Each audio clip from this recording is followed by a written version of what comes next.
What it is, what it do, cyber world. It is your girl, the one, the only.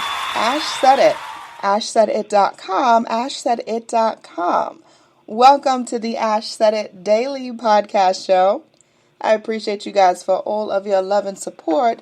Over 1,700 episodes and 500,000 streams worldwide. None of this is possible without you guys, so I thank you so very, very much.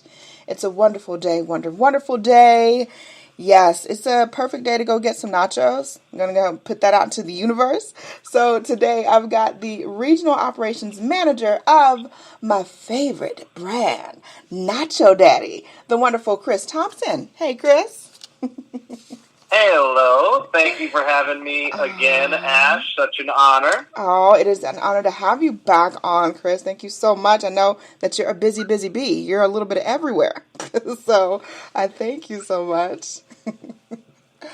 Definitely appreciate it. So, Chris, what part of the country are you at today? Because I know you're a little bit of everywhere. Oh, that's funny. Today I am actually in Las Vegas, and yeah, I've been at our new location in Salt Lake City that opened up last August. So we're coming up on 1 year. Yes, I was telling you earlier that when I lived in Vegas, that strip location, Nacho Daddy, that was just like a go-to spot. I was always popping off something. I mean, we could have been just coming off of one of our most exhausting flights, and we are just like, boggled down. We're completely exhausted, just completely taken. And we would end up at Nacho Daddy's and just, stuffing our face with nachos, shots galore. We wouldn't sleep for another day or so, but it was fun. Good times.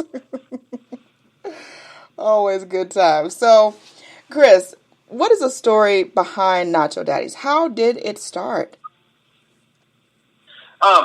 Really, it really kind of boils down to our founders really wanted to give nachos the respect that they felt that they deserved, and we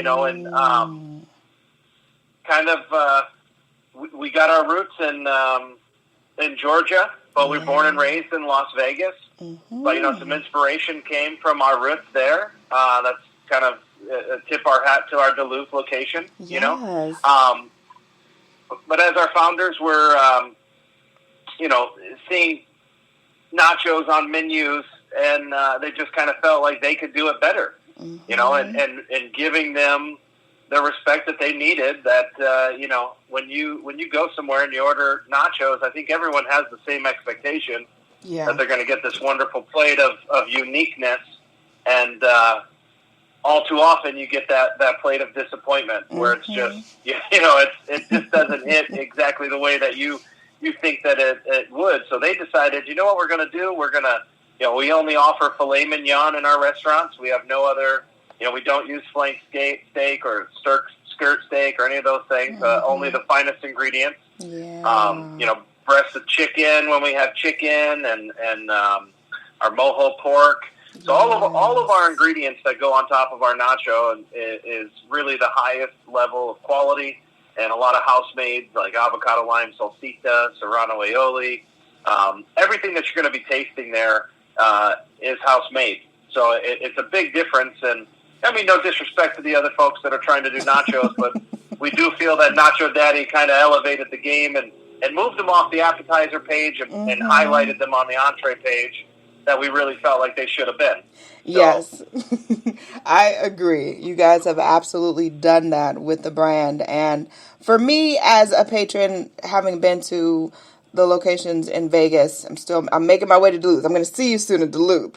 But making my way to the ones that were in Vegas, it's a whole experience. Like, it's more than just, we have some really good food. Yeah, the food is fresh and stuff, but from the decor to the actual workers there, like, they're excited. Like, you would have thought like they were taking their spring break and they're just hanging out, just serving people food or whatever the case is. Everyone is just very upbeat.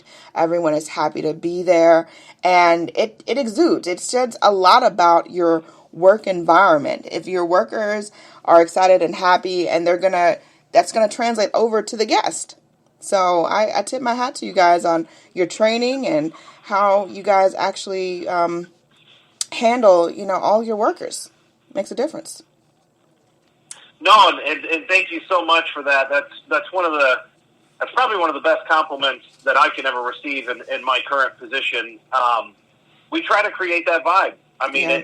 It's a vibe. It's it's something that I learned early in my career was something called the double platinum rule, and it's give your people and your guests something they didn't even know they wanted. Right. If you really think about that, right? Because I'm a foodie. I like to go out. I think I know you are too. Oh yes. And when you go out, you'll have that level one. I call it level one is just expectation, right?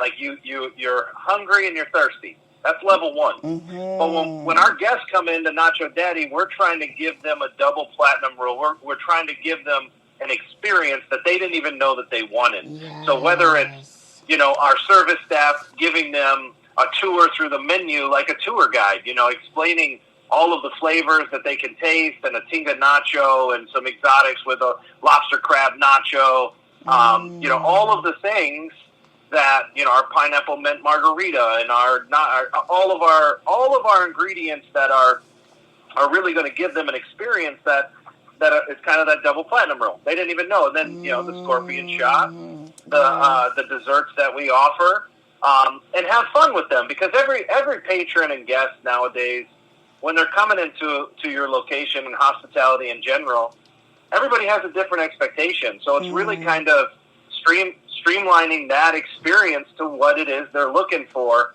And that's what Nacho Daddy's really tried to do, is just be a unique place where, if you need to, whatever you need to do, whatever you're coming in to look for, we want to give you that experience. Yes. Well, kudos to you, to the whole team, everyone backing the brand. You guys have done a phenomenal job. And I know that it translates to all the other locations as well. So that is some good work. Keep up the good work. Well, thank you. Yes. We're trying. You're definitely doing it. Now, the nacho of the month for August is the Chimichurri Nacho, and it is absolutely delectable. I saw it, I'm looking on Instapost, and I'm like, this is delicious. It's looking like something that needs to be in my belly today. But I wanted to ask you, Chris, how do you guys come up with what's going to be the nacho of the month? Man, we really just we have kind of a test kitchen, and we have all of the leadership crew really at Nacho Daddy is a very strong culinary based team. Right. We really want the food to smack just a little bit different. We don't ever want to get outside of that box. When you're tasting food that we're putting together, we really want it to be a carnival of flavors. We really want you to feel like it's something unique there. So our culinary director, Darren, our director of operations, Eric Scott, these guys, they're amazing, with what they come up with. So they just kind of push themselves, and they'll try different things. And, some of the nachos, it's taken us 3 to 4 weeks and 30 different, nachos to get it there. Like, whether it's a balsamic glaze reduction, or if it's a mushroom, or if it's a cremini, if it's we're like, well, let's try this with julienne onions versus diced, and down to such a small detail that we're really looking at things. So the chimichurri, when you got a house-made chimichurri sauce, a chimichurri aioli, we're taking our grilled chicken, cooked cherry pico, a house-made white queso, Monterey jack cheese, and then just on the top, the green gold, we call it, just diced up fresh avocado, just that butter, and it kind of ties everything together. And it's really a unique flavor. And we get together, 2 to 3 times a year, and we'll kind of just all get in the kitchen and just remember what we did and how we got here, and just that passion and love, because it's so intimate when you're cooking food and you serve it to people. Yes. So we always try to bring that back to the kitchen, back to that passion point of when we're putting it on the plate, it's a passion project. Yes. And then when you send it out there, so when, if it's Darren or Eric who kind of put that recipe together, then we send that passion project out for everyone to enjoy. And we hope that when they order that, they kind of, some of that translates when they're eating it. You know, that we're right there in front of them making it for them. So, certainly. That is certainly a plus with it, Chris. Now, I love also that you guys are very inclusive with your menu, meaning you guys have a lot more options for beyond the meat eaters. I myself have been dabbling with I've been vegetarian for over a decade, but now I've been dabbling a little bit more just for health reasons to the vegan life. So to know that you guys have a lot of vegan options, it's not like just one sad little option, one sad little menu. I know you guys have a lot of different ways to create an awesome eating experience with you guys if you're going the non-meat route. So I'm definitely enjoying that. Yeah, no, and I mean the vegan portion or aspect of Nacho Daddy, I'm so very, very proud of. And when I was vetting and moving over to this company, I just thought it was so unique that they've been servicing the vegans and vegetarians for 10 years. You know, it's almost going on 11 years now. So it's I always say it, and I'll say it to the end. It's we didn't jump on the bandwagon, we built it. That's and right. The thing that I love is, vegans and vegetarians, they know that. Happy Cow and all the different apps out there that really bring that marketplace to us, and they appreciate it. And just like you said, Ash, it's like we're not just putting anything out there. Like, we put just as much passion into that vegan or vegetarian dish so that everyone has options. We want everyone to come in and enjoy the flavors, and I wish we dibbled and dabbled into some impossible enchiladas. And it's kind of funny because some of my, I always say it, some of my carnivorous friends, they literally, the month that we ran those impossible enchiladas, Ash, I would sit down, and one of our GMs in particular, he ordered those every time we sat down and did a wow check or we sat down to talk. He would order the impossible enchiladas. They were that good. So I'm really proud of that segment because, I think the percentage base of people moving over to that type of a dietary, what they're looking for is really increased, and we're really happy and proud of that. You should be. That's a huge accomplishment because, now, like you said, everybody, some of the major retailers they're trying to make vegan options and they're just like slapping some stuff together, and it's like, no. You gotta be careful. You gotta take time, and you gotta make it something that people are gonna want to come out and support and actually, want to eat. Absolutely. So you gotta do that. Now, Chris, what would you say at the moment is your favorite dessert at Nacho Daddy? If you had to pick just one. If you had to pick one, which one would you pick? I honestly would probably say our vegan s'mores. And our vegan s'mores, and I think the last time we talked, I was talking about our vegan chocolate cake. Yes. But the vegan s'mores, it's crept up on me, and it's, and it's just guilt-free dessert eating. I mean, it's great. And it just kind of brings you back to that campfire. When you're a kid and you're having a s'more, I mean, you got the safety of your little blanket on you, and you've got the fire, Here you go, just have a s'more, and it's just kind of, it's that sweet ending to a beautiful, and it clears your palate so well after a nice, kind of heavier flavors. That s'more just kind of is the nice, sweet exclamation point to a Nacho Daddy experience. Sounds like it. That's probably my favorite right now. Favorite? Okay, that's on. You guys are listening, so when you get out to Nacho Daddy, you gotta try this more. You gotta jump onto that. And okay, so last but certainly not least, Chris, if you had to estimate, just kind of ballpark a number, how many scorpion shots have you taken? Oh man! I hope my wife's not listening.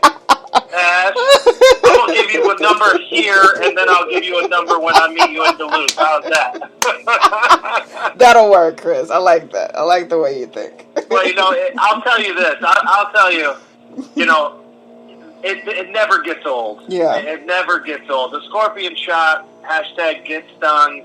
It's just, it's almost every time I'm in the restaurants and I see, our guests coming in and I see the peer pressure. Come on, do it. Don't do it. Or people come in and like, there's that guest that comes in and like beelines, like they go to the host stand and they go, I'm here for the scorpion shot. And the host's like, perfect. Would you like me to I'm here for the scorpion shot. And we're like, that's amazing. We love that. The enthusiasts, it's such a fun energy and exciting, and it never gets old. Yeah. It never gets old. Never gets old. And I have definite, but for me, when I do a scorpion shot, Ash, it's quality assurance. Yes, absolutely. Sure. You're at work, Chris. I'm with you. See? Yeah. That's work. So, I got to make sure the tequila is good. Yes. The scorpion is good. Yeah. Everything is going well. Got to make sure it's good for the guest. So, it's part of my job. Like I said, Chris, if you need some extra, if you need an assistant in the test kitchen, you just let me know, because I can be out in Duluth. That's no problem. Just give me a date. Oh, when you come out, because you already know that's happening. When you come out, we're doing a scorpion shot. You're tasting the s'mores. I might order special items to just let you get. Chris, if it's vegan and vegetarian, we're gonna lay it out for you. Chris, I'm gonna tell you now. Y'all might have to roll me out, because I'm gonna be a stuffed turkey. Yeah. Absolutely. That is going to be fun. Chris, thank you for coming through. Definitely appreciate you as always. You know that you're welcome on this platform. I love catching up with you and see what's new with Nacho Daddy. So we appreciate you so, so very much. And let everyone know the best way to get more information and to follow you guys on social media. Oh, Instagram, Nacho Daddy Duluth. Facebook, Nacho Daddy Duluth. And definitely just nachodaddy.com if you're just looking for basic information. Mm-hmm. And also, a couple of quick things. Duluth has a wonderful community calendar if you're looking to come down with your family. We got Fall Festival coming up. And a lot of people don't know this, but what's amazing is you can come up to the garage doors at Nacho Daddy Duluth, get a margarita, do a scorpion shot, and walk downtown. Yes. So, food truck Fridays, there's a lot of things going on in downtown Duluth that it's a great destination place. Even if you're inside the perimeter and you want to come out and come to Duluth, you can park, enjoy the day, walk around downtown, beautiful downtown Duluth and Parsons Alley. Live music, just check out their calendar of events. And lots of times we'll put it up on our Instagram as well, but we really... it's just a great community. Our rooftop patio is beautiful. Yes. So if you want to come down, watch a sunset right over City Hall, not a better spot in downtown Duluth. I love it. Yes, downtown Duluth. Definitely a really awesome spot. Loving that. Chris, much more success to you and the team. To keep me up to date with everything that's new and everything that's going on with you guys. We love you guys over here, and absolutely. I appreciate each and every one of you guys. Thank you so much for all of your love and support. Keeping in mind, anyone to tell you that you can't do what you want to do. You look them square in the face, you tell them, don't believe me. Just watch. Watch what I do. Watch me make it happen. Watch me make history. That's what we're doing this for, the history books. Social media is nice, but real life is so much better. Until next time, you guys.